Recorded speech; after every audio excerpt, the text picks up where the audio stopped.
É isso.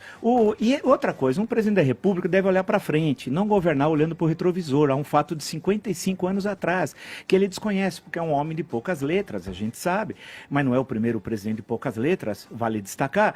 Então, aí cai no panfletarismo barato, né? E isso é muito ruim, muito nocivo ao país. A gente deve defender os valores democráticos, a democracia é um embate diário com quem concorda e discorda da gente, e a gente tem de conviver isso numa mesma realidade, no mesmo país. E o que aconteceu, as declarações dadas pelo presidente foram infelizes. Você não pode comemorar, ou como ele preferiu depois rememorar, um fato que é da esfera da história brasileira. E deixa lá, ele tem de olhar os 13 milhões de desempregados, ele tem de acordar cedo e dormir tarde, porque eu estudei a agenda dele. Eu estou escrevendo um artigo sobre 3 meses dele. Ele é o Jaiminho da presidência da República. Ele tem de trabalhar, vamos trabalhar, né? Por exemplo, sabe que ele tem hoje, quais são as atividades dele em Jerusalém? 3. Vai condecorar a brigada que veio para cá, que pouco pôde fazer, que houve uma descoordenação absoluta, vai ao Santo Sepulcro e vai ao Muro das Lamentações.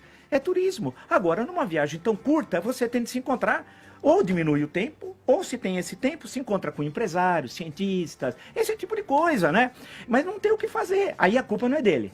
A culpa é do Beato Salu, do Ernesto Araújo, que montou uma agenda inadequada. É a mesma coisa nos Estados Unidos. Vocês perceberam que um presidente americano não pode ir naquela missa negra, que foi aquele jantar domingo à noite, foi uma verdadeira missa negra, ao lado de um marginal, né, que ataca diariamente os seus ministros, os vice-presidentes da República, os militares, com palavras chulas. Eu posso até citar um número, não vou nem dizer quais palavras.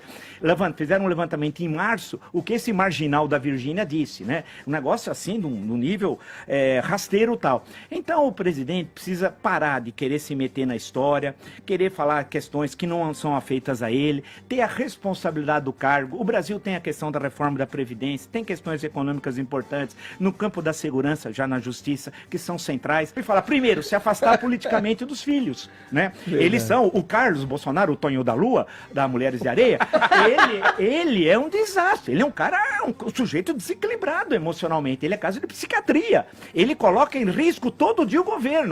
O Eduardo, se pegar um planisfério aqui, fala, identifica onde é a Europa. Ele, papai, garoto, onde é a Europa? Ele não sabe, é semi-analfabeto, né? E o Flávio tem de explicar Rio das Pedras, e a ligação com o Fabrício Queiroz. Em suma, com aqueles 3, fonte de problema. Twitter, a falsidade ideológica, porque o filho twitta em nome do pai. Isso é falsidade ideológica, é crime, isso é crime. Você usar um Twitter de um terceiro como seu, isso é crime.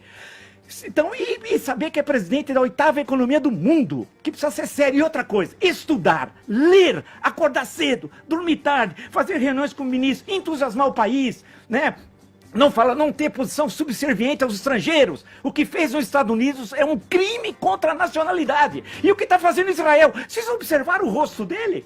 Ele está extasiado. Vinha aprender o quê? A água, dessalinizar a água. Isso é de uma idiotia nunca vista, usando o Rabelais, pantagruélica. E por quê?